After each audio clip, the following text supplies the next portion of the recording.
Boa noite, pessoal. Que alegria ter vocês aqui.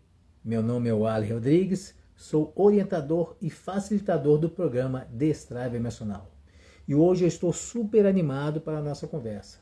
Vamos falar sobre vícios e compulsões. E se eu te dissesse que aquilo que você talvez chama de vício, de compulsão, ou aquela mania que você não consegue largar, não é um defeito de caráter, desvio de personalidade?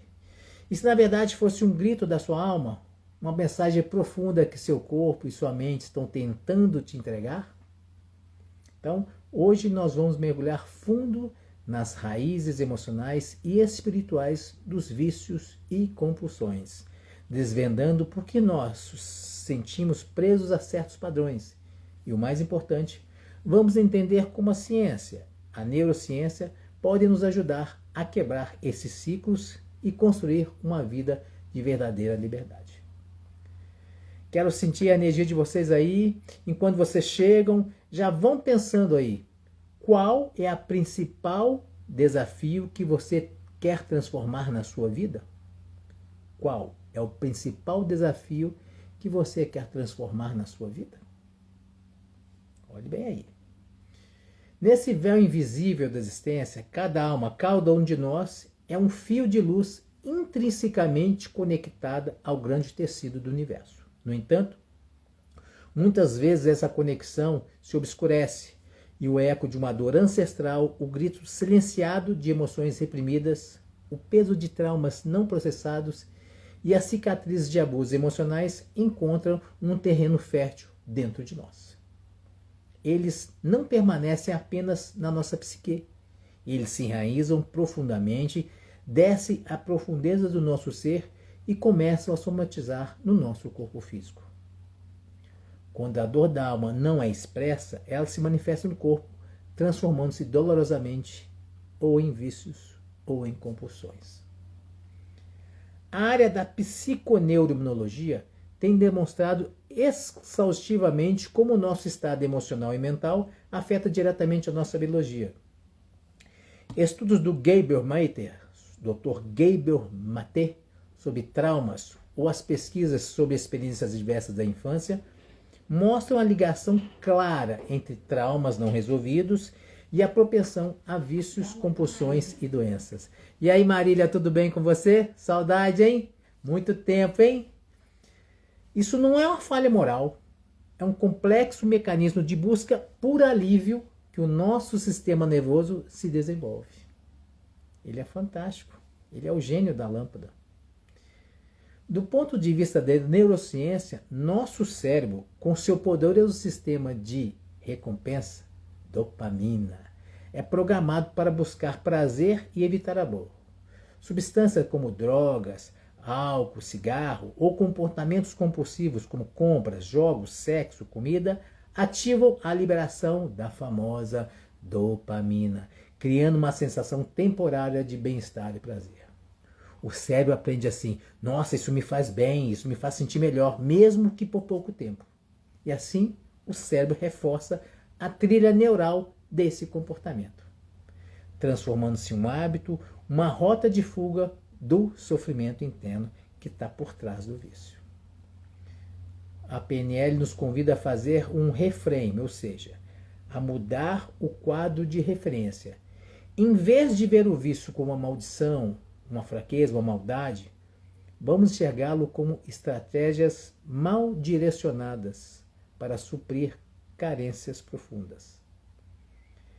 É a alma tentando preencher um vazio que só pode ser pela reconexão com o divino, com sua fonte divina, com o seu eu autêntico. Se você, olha bem, se você vê o seu vício como uma falha, sua mente reforça essa crença.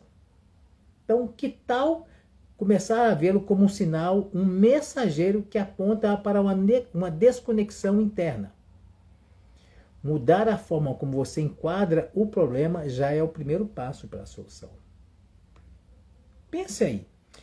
Pense naquelas noites que você se sentiu sozinho, ansioso e buscou um alimento, um conforto no alimento, num iFood aí, ou se você assoltou a sua geladeira, ou talvez passou horas nas redes sociais.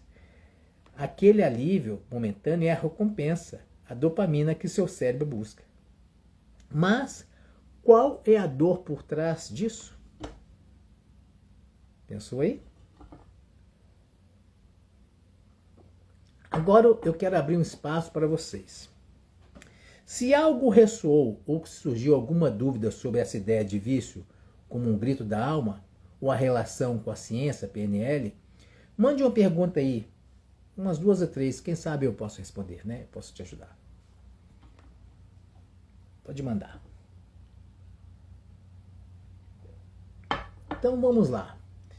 Qual é a diferença entre hábito e vício? O hábito é um comportamento que se tornou automático através da repetição. Ele muitas vezes é neutro ou até benéfico para a nossa vida. Você consegue escolher como realizado, consegue parar, consegue modificar, transformar, sem muitas consequências. Exemplo, você pode acordar, escovar os dentes, né? Tomar um café, isso é um hábito. Todas as manhãs fazer uma corrida, fazer uma caminhada, isso também é um hábito. Você pode mudar, fazer ou não fazer. Mas já o vício, a compulsão, transcende o hábito, é muito mais que um hábito. Ele se torna uma necessidade incontrolável, muitas vezes impulsionada por uma dependência biológica, psicológica ou física, e é frequentemente uma manifestação de uma dor mais profunda. Você sente que não consegue parar, mesmo que você queira. Há uma compulsão interna que o leva a repetir o comportamento, apesar da sua vontade consciente de parar. Eu vou dar um exemplo. Vamos supor que você não consegue parar de beber após o primeiro gole. Não consegue parar de gastar dinheiro mesmo que não tenha em compras. Jogar até perder tudo. Comer compulsivamente até sentir dor física, se sentir empazinado. Pense aí. Para quem está comigo, vamos a um pequeno desafio interno. Pense numa situação na sua vida que você buscou algo externo para preencher ou aliviar um vazio, uma dor. Pode ser uma comida de conforto, comprar alguma coisa sem necessidade, mergulhar nas redes sociais por hora, sem prestar atenção no que está rolando. Não precisa compartilhar, só identifique se alguma coisa dessa já aconteceu com você. Então, se identificou, digite aí consciência aí nos comentários. Saber se esse fato já ressoou em você. Então, lembre-se aí, o vício não é o problema. É a tentativa de solução para uma dor mais profunda. Ele é um mensageiro. A PNL nos ensina que podemos mudar o significado que damos a essas coisas. E isso muda a nossa experiência da realidade. A alma que busca por refúgio na bebida, por exemplo, muitas vezes carrega um fardo de dor tão profunda que a lucidez se torna insuportável. É um anseio por alívio, por uma pausa no turbilhão interno do sofrimento, muitas vezes uma tentativa de anestesiar ou de fugir da realidade, dos sentimentos, dos problemas. O álcool, no contexto espiritual, age como um véu temporário, um falso néctar que promete o esquecimento e a dormência da sensibilidade. Mas ao invés disso, essa fuga perpetua ciclos, impedindo que a luz da consciência penetre a sombra e inicie uma verdadeira transmutação. Para onde a sua alma está tentando fugir quando você busca o esquecimento? Para onde a sua alma está tentando fugir quando você busca o esquecimento? Que verdade essencial ela teme encontrar em si mesma? Esse tema, essa coisa da bebida, gente, ressoou muito na minha família. Esses dias eu estive conversando com meu pai e ele me contou que tem 53 anos, mais ou menos, 53, eu acho que 53 anos, que ele parou de beber. Eu acho que ele parou de beber em 1973. Se eu errei, foi por poucos anos, tá? E ele me contou que ele começou a beber em 63, quando ele entrou para a polícia aqui em Minas Gerais.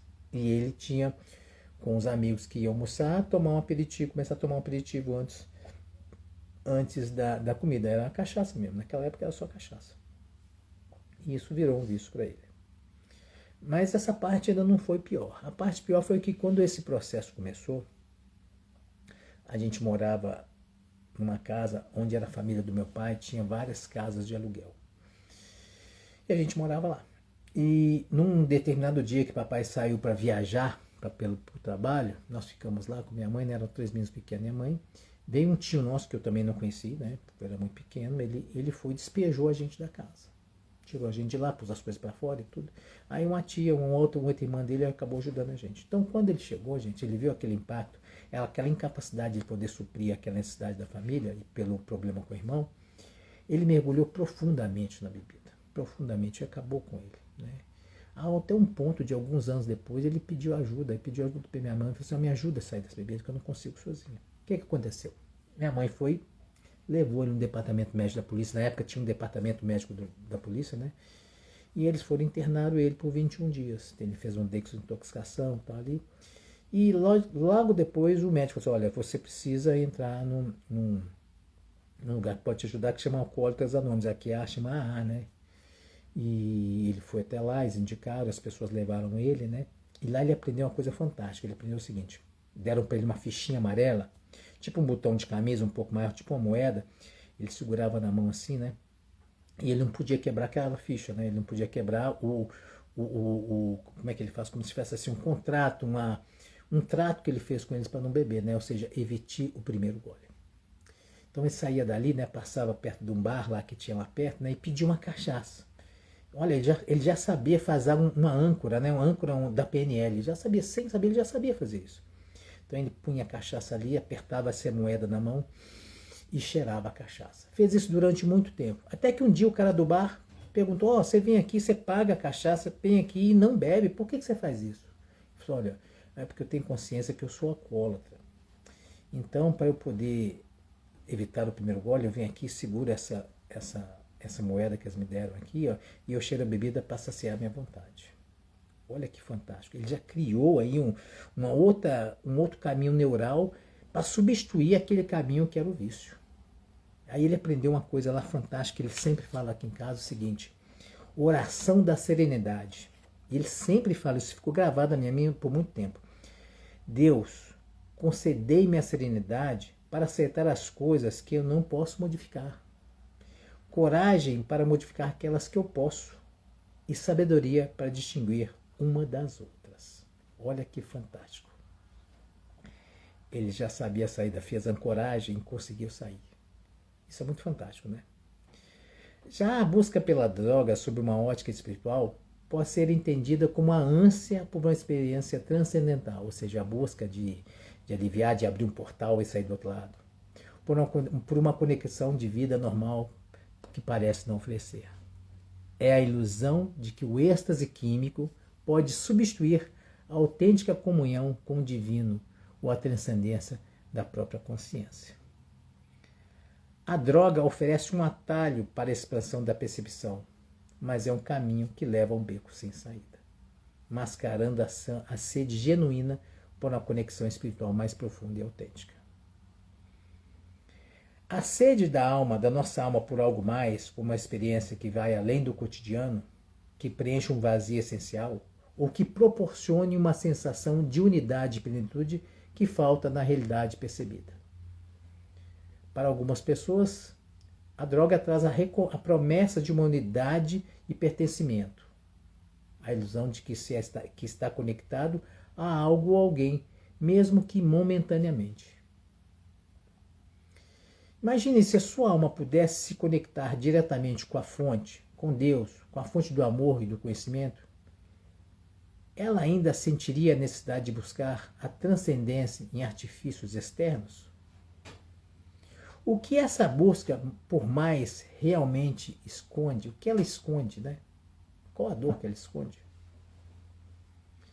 A busca desenfreada por sensações efêmeras, por exemplo, como mesmo a droga, o sexo, a compulsão por compras, por jogos, é um eco da alma que tenta preencher uma ausência palpável.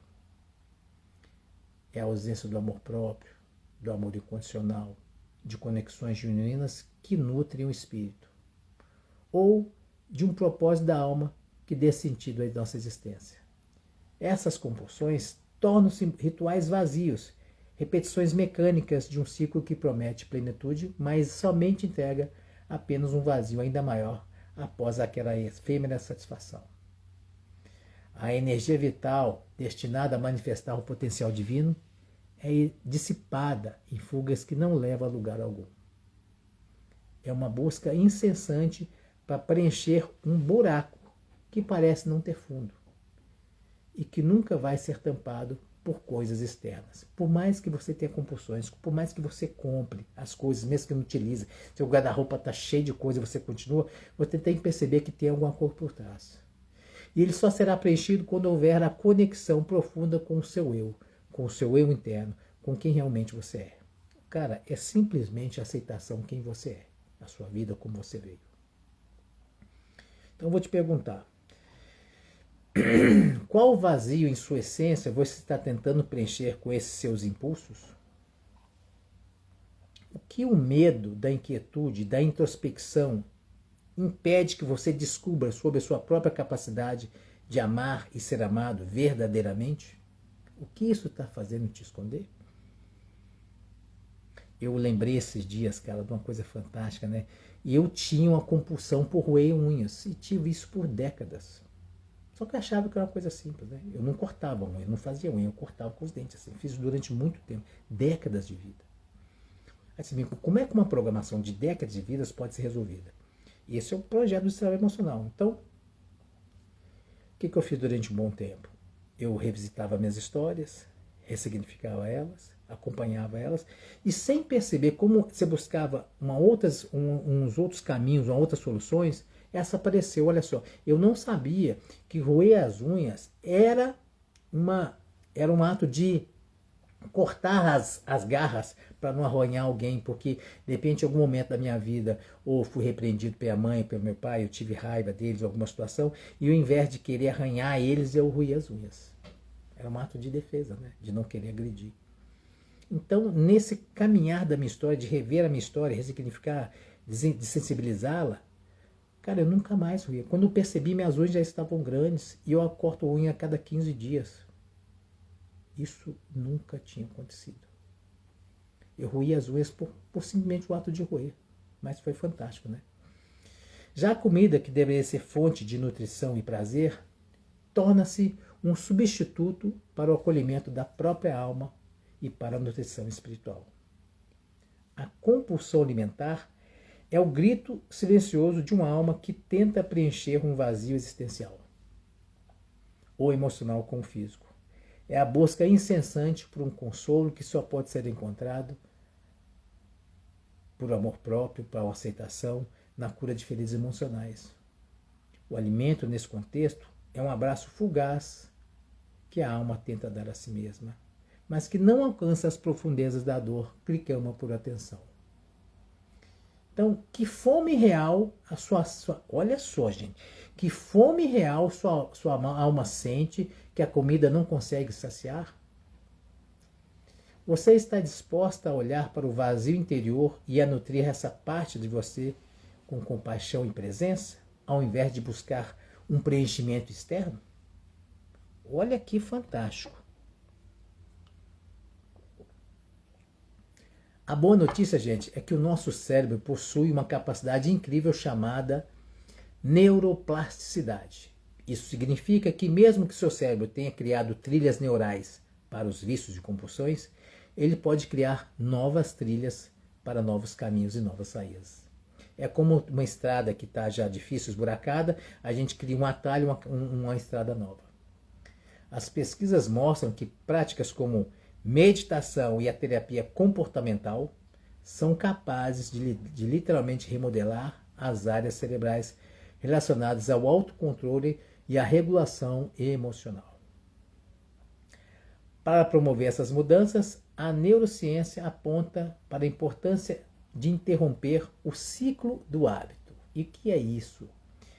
Gatilho, rotina e recompensa.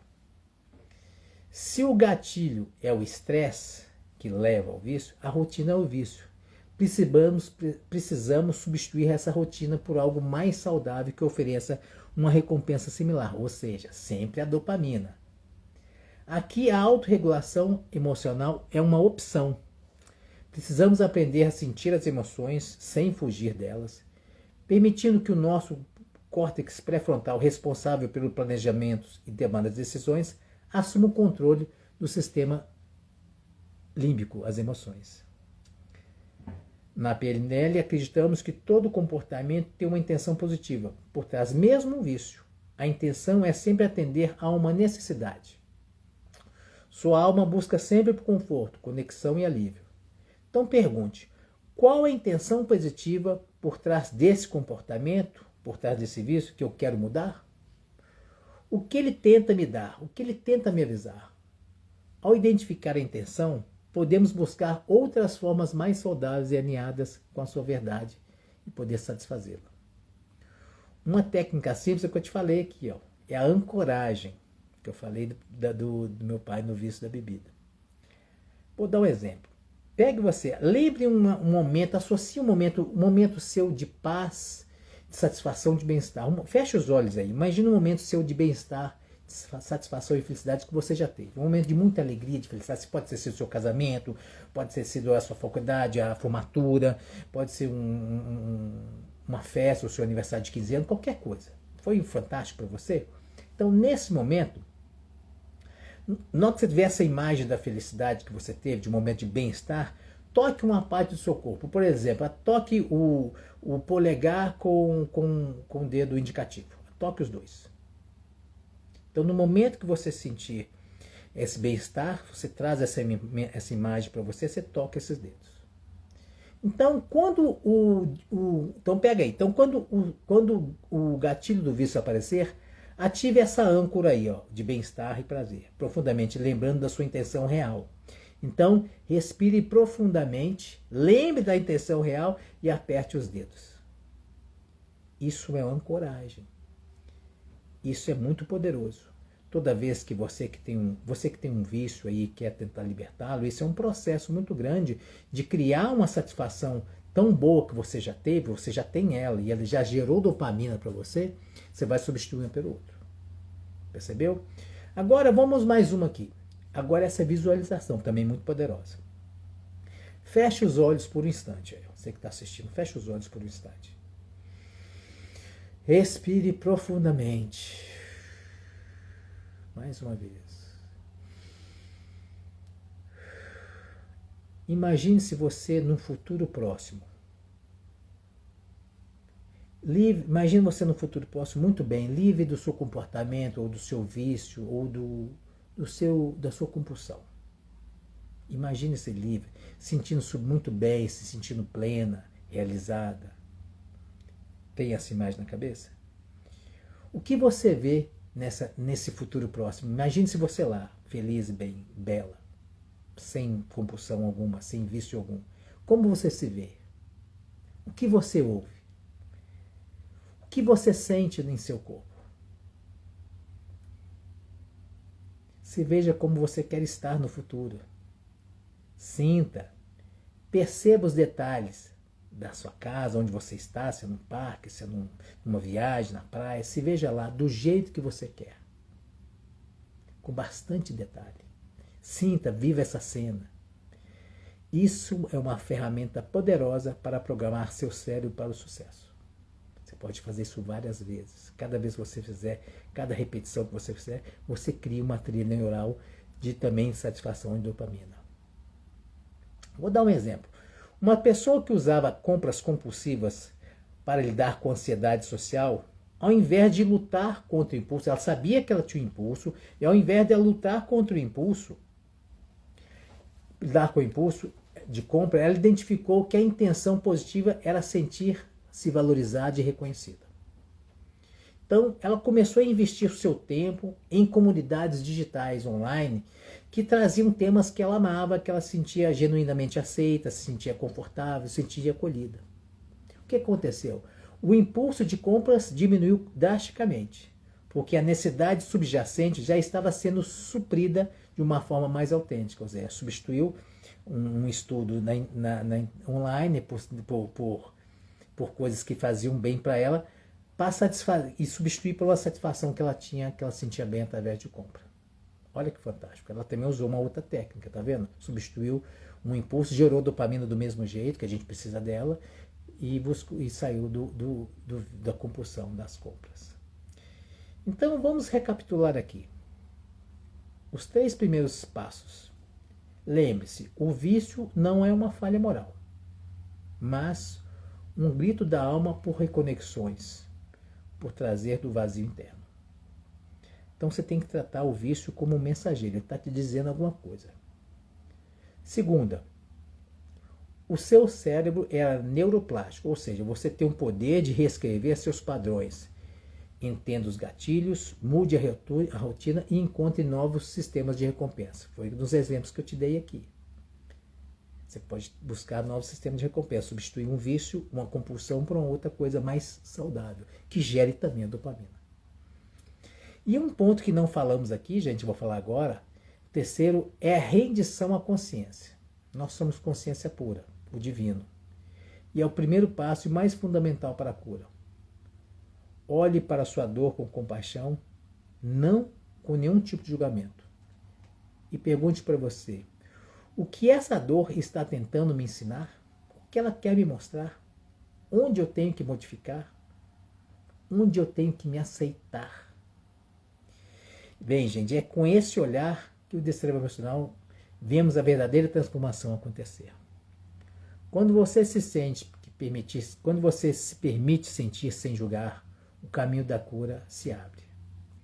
E a partir dessa rendição e desse olhar consciente, inicia-se o caminho da autodescoberta, a descoberta do amor próprio, a reintegração das partes fragmentadas da alma, a reconexão com a fonte divina e o alinhamento com o propósito da alma. Gente, isso é um retorno ao seu verdadeiro lar, onde sua luz essencial é novamente encontrada e a dor profunda se converte em um processo de plena cura e libertação. Lembre-se, sua alma anseia por plenitude. Você é luz, é amor, é abundância. Não confunda a sede espiritual com a material. Confie no seu processo. Celebre cada pequena vitória. Você não está sozinha nessa caminhada. A escolha é o poder de mudar. A escolha e o poder de mudar estão dentro de você. Bem, e se você se identificou, se sentiu um chamado à liberdade, se está pronta para mergulhar fundo e curar as feridas que te prendem, então essa é a sua hora. O Destrave Emocional é mais que um programa de desenvolvimento pessoal. Somos uma ponte entre o passado que te prende e o futuro que te liberta. E a nossa promessa é clara e a nossa missão também. Curar emoções ocultas que travam sua vida e desbloquear seu verdadeiro potencial. Essa não é apenas nossa promessa, mas essa é a nossa missão. Somos para você que sente estagnada, que já tentou vários caminhos sem resultados satisfatórios e busca curar suas feridas emocionais antigas, libertar-se de padrões sabotadores e desbloquear seu verdadeiro potencial. Não somos para quem busca soluções rápidas ou superficiais. Então, gente, convido você a dar o próximo passo. Visite o nosso Instagram, @destraveemocionaloficial.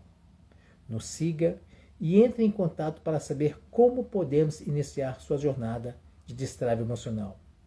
Lá, você encontrará mais conteúdo e uma comunidade de apoio. Então clique aí no link da bio e responda um breve formulário. Se desejar orientação personalizada e gratuita, mande uma mensagem aqui no direct e conversaremos.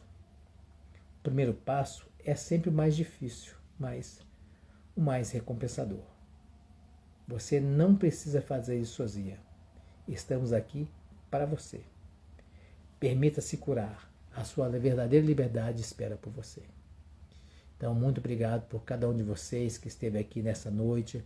Agradeço pela sua presença, pela sua abertura, pela sua coragem e principalmente pelo seu tempo. E se puder, Compartilhe essa live com quem você sente que precisa ouvir essa mensagem. Que a luz da autodescoberta ilumine o seu percurso, a sua vida. Um grande abraço e nos vemos na próxima live. Muito, muito obrigado.